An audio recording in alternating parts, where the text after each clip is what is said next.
La puerta principal estaba abierta apenas lo suficiente para que la luz de la mañana se colara sobre el piso de madera. Mi maleta reposaba a mi lado, gastada y llena de rasguños por años sin uso, con el cierre temblando como mis manos. Había esperado el momento justo después de su desayuno, después de sus pastillas, después de que dejara las llaves del coche en la bandeja. Pensé que tenía tiempo, pero entonces escuché sus pasos, no apresurados sino firmes, pesados, con intención. ¿A dónde vas, Carmen? Su voz era demasiado calmada, y eso siempre era peor. No respondí. Mantuve la mirada fija en el picaporte de bronce como si girarlo pudiera hacerme desaparecer. Dio un paso más cerca. Podía oler el rastro de café y tabaco en su aliento. ¿Divorcio?, se burló. ¿A tu edad? Ni lo pienses, mujer. Giré lentamente. Enfrenté sus ojos, los mismos que alguna vez me sonrieron en bailes y cenas dominicales. Ahora entrecerrados calculadores. Alzó el puño, pero no retrocedí, no parpadeé. 42 años me habían quitado suficiente. Metí la mano en el bolsillo de mi chaleco y saqué una pequeña grabadora negra. Presioné play. Su voz llenó el silencio, áspera, furiosa, inconfundible. Eres un cero a la izquierda, Carmen. ¿Crees que alguien más te aguantaría si me dejas? Te entierro en deudas legales hasta el día que te mueras. Se quedó helado. Vi cómo el color se le escapaba del rostro, dejando tras de sí algo pálido, desconocido. Miedo, no de mí, sino de lo que ahora tenía en mis manos. No dije nada. Dejé que sus propias palabras resonaran en el pasillo que habíamos compartido por media vida. Bajó el brazo. Me voy, dije. Mi voz no tembló, y por primera vez en años crucé la puerta sin pedir permiso. Nos conocimos en la primavera de 1979, cuando los jacarandás empezaban a florecer afuera de la biblioteca pública en el centro de San Miguel. Yo estaba acomodando libros devueltos en la sección de historia cuando él se acercó un hombre pulcro con uniforme pidiendo un libro sobre Churchill. Javier Salazar tenía presencia, callado, erguido, seguro. Sonreía como si ya supiera cómo terminaría todo. Yo tenía 21 años recién salida de la escuela, todavía cargada de ese optimismo de quien cree que las cosas buenas llegan si sigues las reglas. Él tenía 30 condecoraciones en el pecho, educado y ágil en la conversación. Me hizo reír, pero sobre todo me hizo sentir elegida. No pasó mucho antes de que la gente empezara a decir que yo había sacado la lotería, que era un partidazo. Un héroe de guerra, murmuraban con admiración, un hombre con planes. Abría puertas, apartaba sillas, nunca alzaba la voz. Al menos no en ese entonces. En nuestra tercera cita, me dijo que no quería una mujer que gastara sus energías trepando escaleras o persiguiendo sueños. Quería estabilidad, familia, un hogar tranquilo. En ese momento confundí eso con amor. Nos casamos el invierno siguiente. Mi vestido fue prestado, sus votos memorizados. Nunca más tendrás que preocuparte, dijo frente al altar. Y le creí. Él eligió nuestra casa, una de ladrillo de 2 pisos en la colonia Jardines. Dijo que el barrio era seguro, que nuestros hijos irían a las mejores escuelas, que estaría cerca de la plaza, pero lo suficientemente lejos de mi hermana para evitar interferencias. Asentí. Todo sonaba tan razonable. Cuando sugerí invitar a mi compañera de la universidad a cenar, frunció el ceño. Esa no es de las que se casan, dijo. Deberías juntarte con mujeres que entiendan lo que es compromiso. Cuando dudé en dejar mi trabajo de medio tiempo en la biblioteca, puso su mano sobre la mía y dijo: ya no lo necesitas. Yo me encargo de nosotros. Y así fue a su manera. Tuvimos un hijo, Daniel, al año siguiente. Pensé que ser madre tal vez nos acercaría, que la calidez que él reservaba para los extraños llegaría a casa. Pero Javier abordó la paternidad como un deber, algo para tachar de una lista a controlar. Decidía qué guardería era adecuada, qué música sonaba en la cuna, cuánto debía cargar al bebé. No lo malcríes, advertía. Criamos hombres, no niños blandos. Con los años eligió más que solo nuestra casa y nuestras rutinas. Elegía mi ropa, mis amigas, incluso cómo hablaba en público. Si soltaba un chiste que no caía bien, me lo reprochaba en el coche. Te esfuerzas demasiado, decía. La próxima, déjame hablar a mí. Y lo dejé. Lo llamé compromiso. El matrimonio, después de todo, requería sacrificios. Me habían enseñado que las buenas esposas ceden, no se rompen. Pero con el tiempo olvidé cómo sonaba mi propia voz, hasta que el silencio se volvió tan fuerte que no pude ignorarlo más. Los primeros años dieron paso a hábitos, y esos hábitos se endurecieron en reglas que nunca acepté, pero siempre seguí. Javier ya no necesitaba encantar ni convencer. Sus expectativas eran mudas tejidas en el ritmo de nuestros días. Para cuando cumplí 35, había aprendido a leer el cambio en sus pasos al llegar a casa, si la noche terminaría en silencio, en reproches o en una frialdad repentina. Dejó de fingir amabilidad cuando Daniel se fue a la universidad. Fue entonces cuando el peso de su control cayó completamente sobre mí. Sin un hijo que mediara mis errores, se convirtieron en el centro de su mundo. Si la cena no estaba lo suficientemente caliente, era descuidada. Si no contestaba el teléfono al tercer timbre, era irrespetuosa. Si sugería visitar a mi hermana Lorena, decía: esa mujer nunca me quiso. Te llena la cabeza de tonterías. Pronto las visitas terminaron. Luego, las llamadas. Una tarde le dije que estaba pensando en unirme a un club de lectura en el centro comunitario. Ni siquiera levantó la vista del periódico. No necesitas más gente, murmuró. La gente habla. Ese es el problema con mujeres como tú. Siempre buscando a alguien que les diga qué pensar. No fui. Él manejaba las finanzas claro. No se te dan los números, decía. Si preguntaba por las cuentas o los ahorros, respondía: no te preocupes por lo que no te toca. Cuando el calentador se descompuso y sugerí llamar a alguien antes de que él llegara, me cortó. Tú no mandas en esta casa, solo vives en ella. Y eso hice. Viví en ella, silenciosa, como un fantasma que solo se movía cuando le hablaban. Nunca me golpeó. Usé esa excusa como un mantra. Nunca me golpeó. Como si eso fuera el estándar para quedarme. Pero no necesitaba hacerlo. Sus palabras hacían los moretones. Mira, te decía, sacudiendo la cabeza cuando usaba una blusa que no le gustaba. Antes te esforzabas. Si me dejas, acabarás sola en un asilo. Lo sabes, ¿verdad? Esa dolía más que las otras, porque una parte de mí lo creía. Empecé a evitar los espejos. Usaba lo que él aprobaba, cocinaba lo que prefería, asentía a lo que decía. Aprendí el arte de desvanecerme a plena vista. No porque quisiera paz, sino porque resistir parecía inútil. Y cuando se sentaba frente a mí por las noches bebiendo su mezcal en silencio, a veces imaginaba gritar, solo para escuchar mi propia voz rebotar en las paredes. Pero no lo hacía. Me lo tragaba todo. Hasta que alguien mucho más pequeño que yo hizo una pregunta para la que no estaba preparada.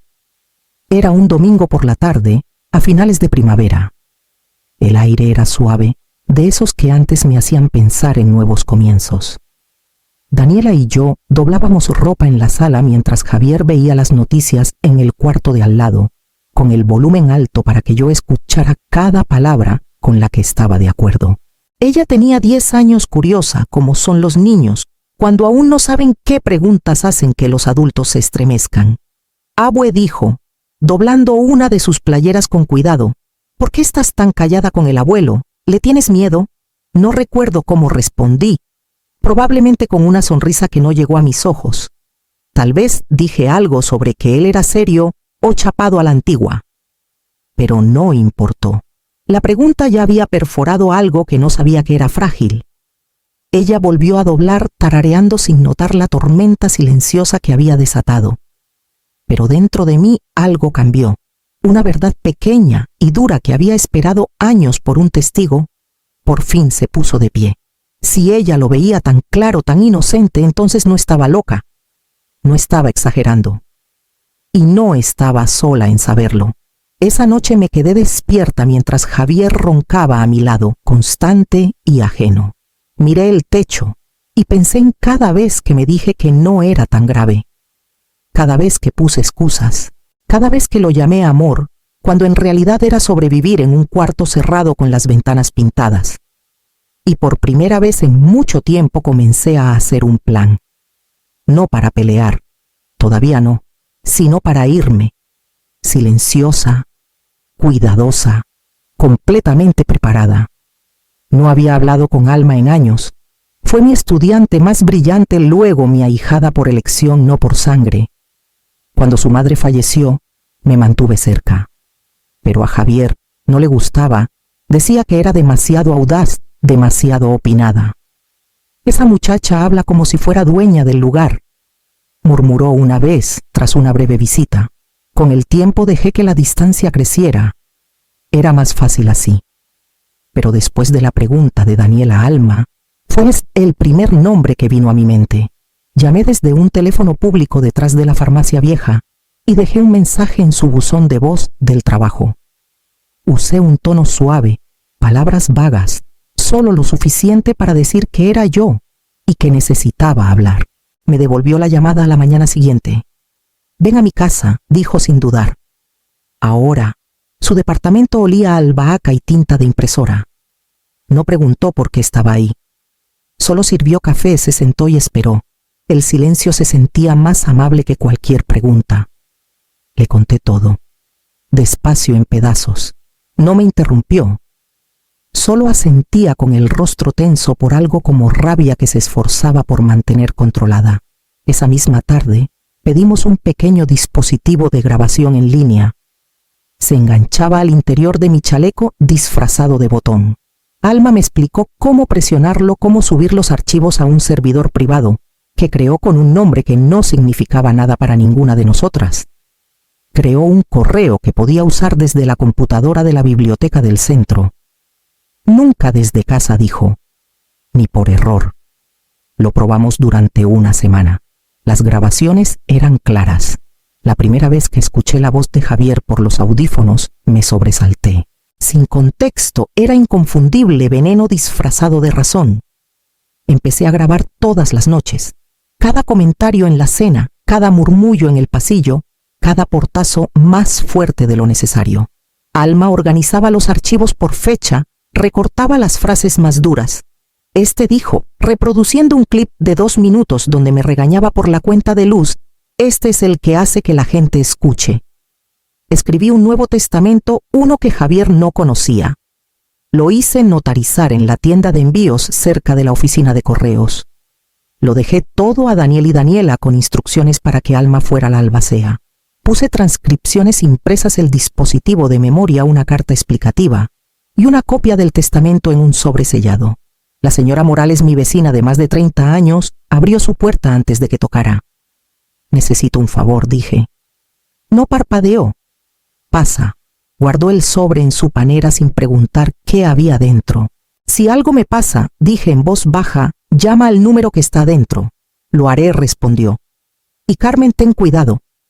De vuelta en casa, Javier no notó nada. Nunca lo hacía cuando no se trataba de él directamente.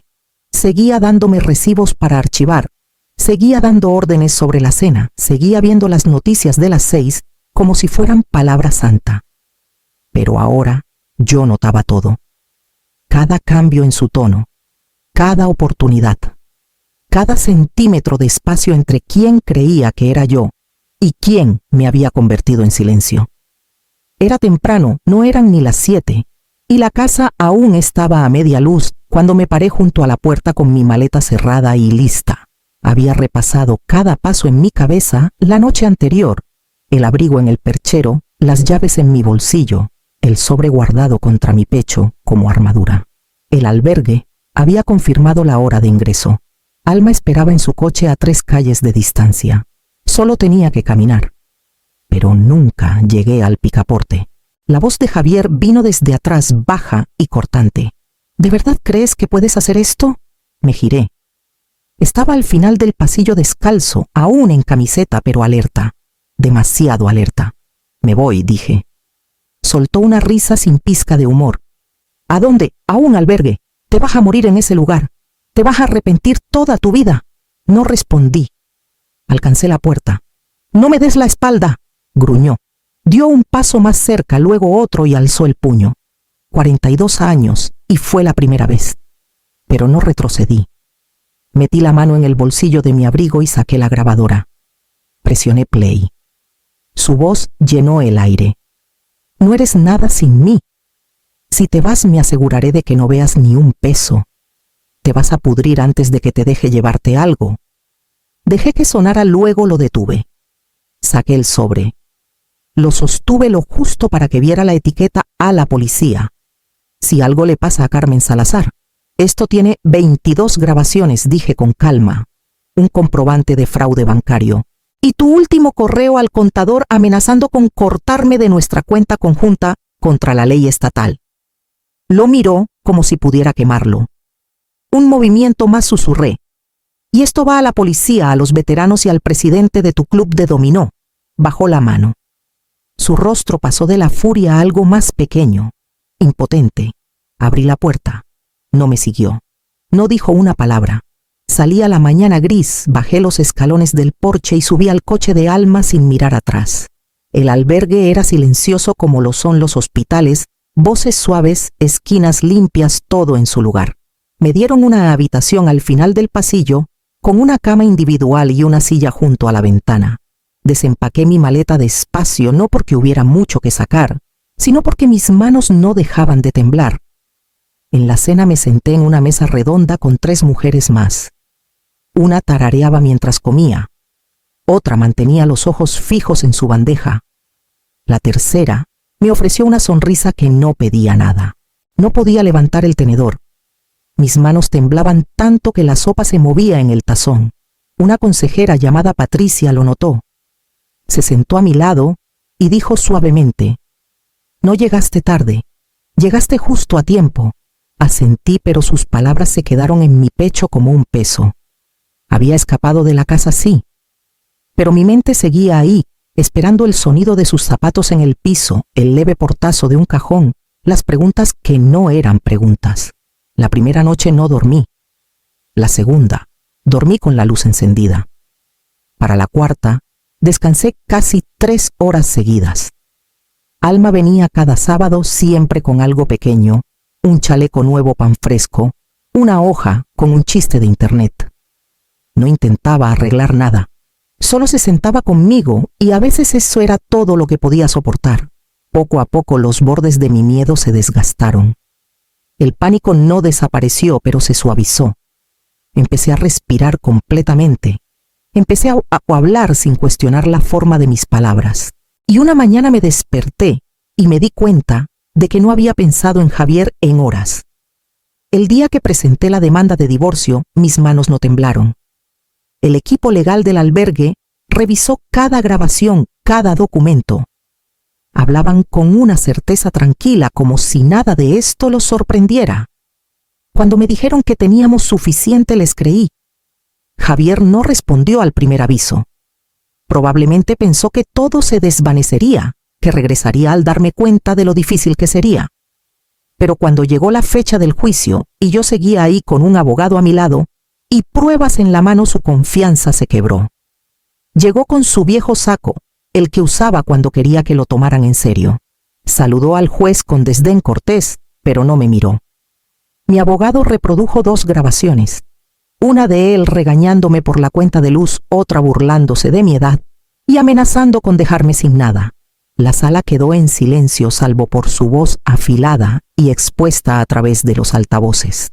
Cuando intentó decir que yo estaba manipulando todo, que era inestable, el juez simplemente preguntó: ¿y cómo explica los formularios de retiro falsificados? Javier se puso rojo. Entonces entró el detective Ramírez. Traje sobrio, carpeta en mano. No habló solo. Se quedó cerca del fondo mientras mi abogado leía los estados financieros marcados. Javier lo miró luego al juez. «Prefiero resolver esto en privado», murmuró. Todo terminó en 1 hora. El juez me otorgó la casa. Acceso completo a la pensión. Orden de no contacto. Afuerita del juzgado firmé el último documento y lo entregué sin ceremonia. Sin aplausos, sin alivio, solo quietud. Pero cuando bajé las escaleras del juzgado y el viento levantó el cuello de mi abrigo, no lo ajusté para nadie. La escribí una noche después de que el sol se escondiera y los grillos llenaran el silencio. La pluma pesaba en mi mano, pero las palabras fluyeron fácil. No me detuve a editarlas ni suavizarlas. Escribí como alguien que ya no necesitaba permiso. Dijiste que no era digna de amor, que era demasiado vieja para empezar de nuevo. Pero he empezado de nuevo y no estoy sola. Dijiste que nadie me querría. Te equivocaste. Soy querida. No por mi obediencia, no por mi silencio. Por quién soy, por quién siempre he sido bajo las capas que intentaste borrar. Tu silencio fue tu arma. El mío se convirtió en verdad. Doblé la carta por la mitad y caminé hasta el borde del jardín donde las cempasúchiles habían echado raíz otra vez. Alma me ayudó a plantarlas el fin de semana después del juicio. Encendí un cerillo, prendí la esquina de la hoja y vi cómo las llamas consumían cada mentira que contaste. Para cuando la última ceniza se desvaneció, no me sentí victoriosa, me sentí limpia. Y esa noche, cuando me acosté a dormir, no me estremecí al escuchar mi propia respiración. Empecé a ser voluntaria en la biblioteca pública 2 meses después de que el divorcio se finalizara. La misma sucursal donde conocí a Javier tantos años atrás. Los estantes habían cambiado, la pintura era más reciente, pero el olor a papel y polvo seguía sintiéndose como hogar. Dirigía la hora del cuento para niños los miércoles. A veces Daniela venía conmigo acurrucada a mi lado, mientras leía libros ilustrados y ayudaba a manitas pequeñas a trazar letras con los dedos. Alma me regaló una tableta por mi cumpleaños.